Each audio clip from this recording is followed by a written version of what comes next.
गौतम अडानी पर लग रहे भ्रष्टाचार के आरोप और साथ ही मणिपुर में हो रही हिंसा को लेकर के प्रधानमंत्री नरेंद्र मोदी की चुप्पी, इसके विरोध में आज कांग्रेस, झारखंड कांग्रेस आज राजभवन घेराव करने के लिए पहुंचा है। आप देखिए कितनी भारी संख्या में यहाँ पर कार्यकर्ता और तमाम बड़े नेता पहुंचे हैं राजभवन घेराव करने के लिए। देखिए, जब हमारी बात संसद में नहीं सुनी जा रही है, संसद में लोकतंत्र की हत्या हो रही है, तो हमारी पार्टी के पास कोई विकल्प नहीं बचा। आज हम सड़कों पर उतरकर देश के उद्योगपति जिन्होंने घोटाला किया है, भ्रष्टाचार में लिप्त है, गौतम अडानी की गिरफ्तारी की मांग कर रहे हैं और मणिपुर में जो लगातार हिंसा हो रही है उसको रोकने की मांग हम लगातार कर रहे हैं। हमारा ये आंदोलन निरंतर जारी रहेगा। अब हमारे पास सड़कों पर उतरने के अलावा कोई विकल्प नहीं बचा है। आज इतने हजारों की संख्या में कांग्रेस के कार्यकर्ता सड़क पर हैं, क्या लग रहा है इससे केंद्र सरकार सुनवाई होगी आप लोगों की बात की? बिल्कुल सुनवाई होगी।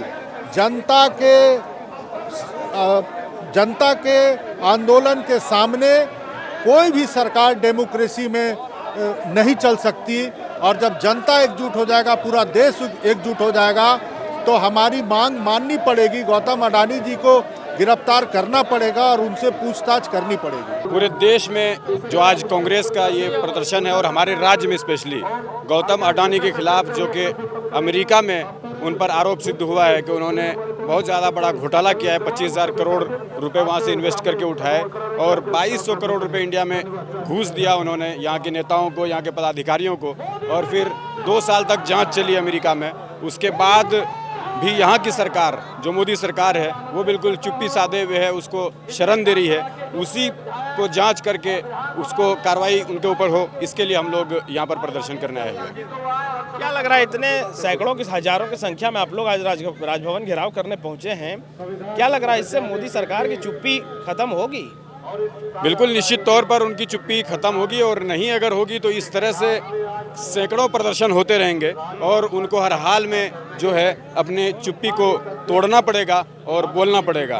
कल भी अमित शाह ने सदन में बार बार कहा कि अम्बेडकर अम्बेडकर अम्बेडकर, जिस तरह से ये नाम ले रहे हैं, इतने अगर भगवान का नाम लेते तो अब तक वो स्वर्ग मिल गया होता लोगों को। तो आप अम्बेडकर को क्या मानते हैं? इसका मतलब कि अम्बेडकर को आप कुछ नहीं मानते हैं। डॉक्टर भीमराव अम्बेडकर हम लोगों को यहाँ पर रहने का सही सलीका, सही तरीका, सब चीज़ दिया, सबको एक समान एक नज़र से देखने का हम लोगों को तौर तरीका सिखाया, और उनको आप कुछ भी नहीं गिन रहे हैं। इसका मतलब कि आप मजाक उड़ा रहे हैं, मखौल उड़ा रहे हैं। इस अमित शाह को माफ़ी मांगनी होगी। इस पर भी जोरदार प्रदर्शन पूरे देश में हो रहा है। सबसे पहले कि आज हम लोगों का जो पहला चरण का था राजभवन घेराव कि मणिपुर की घटना लेके और गौतम अडानी को लेके, लेकिन एक नया चाप्टर उसमें जुड़ गया, जो अमित शाह के द्वारा जो स्टेटमेंट दिया गया, जो अम्बेडकर साहब को बार बार लोकसभा के माध्यम से अपमानित करने का काम किया गया, जिसके लेके आज पूरे देश में उस आंदोलन के साथ वो भी आंदोलन जुड़ गया, जो बहुत ही घोरनीय, निंदनीय है।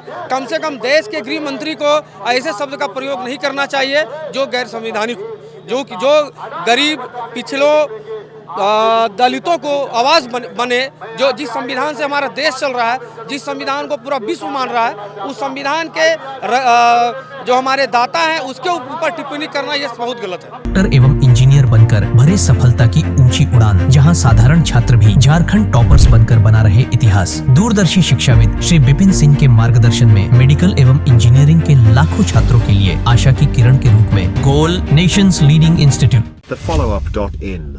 Like, share and subscribe. www.thefollowup.in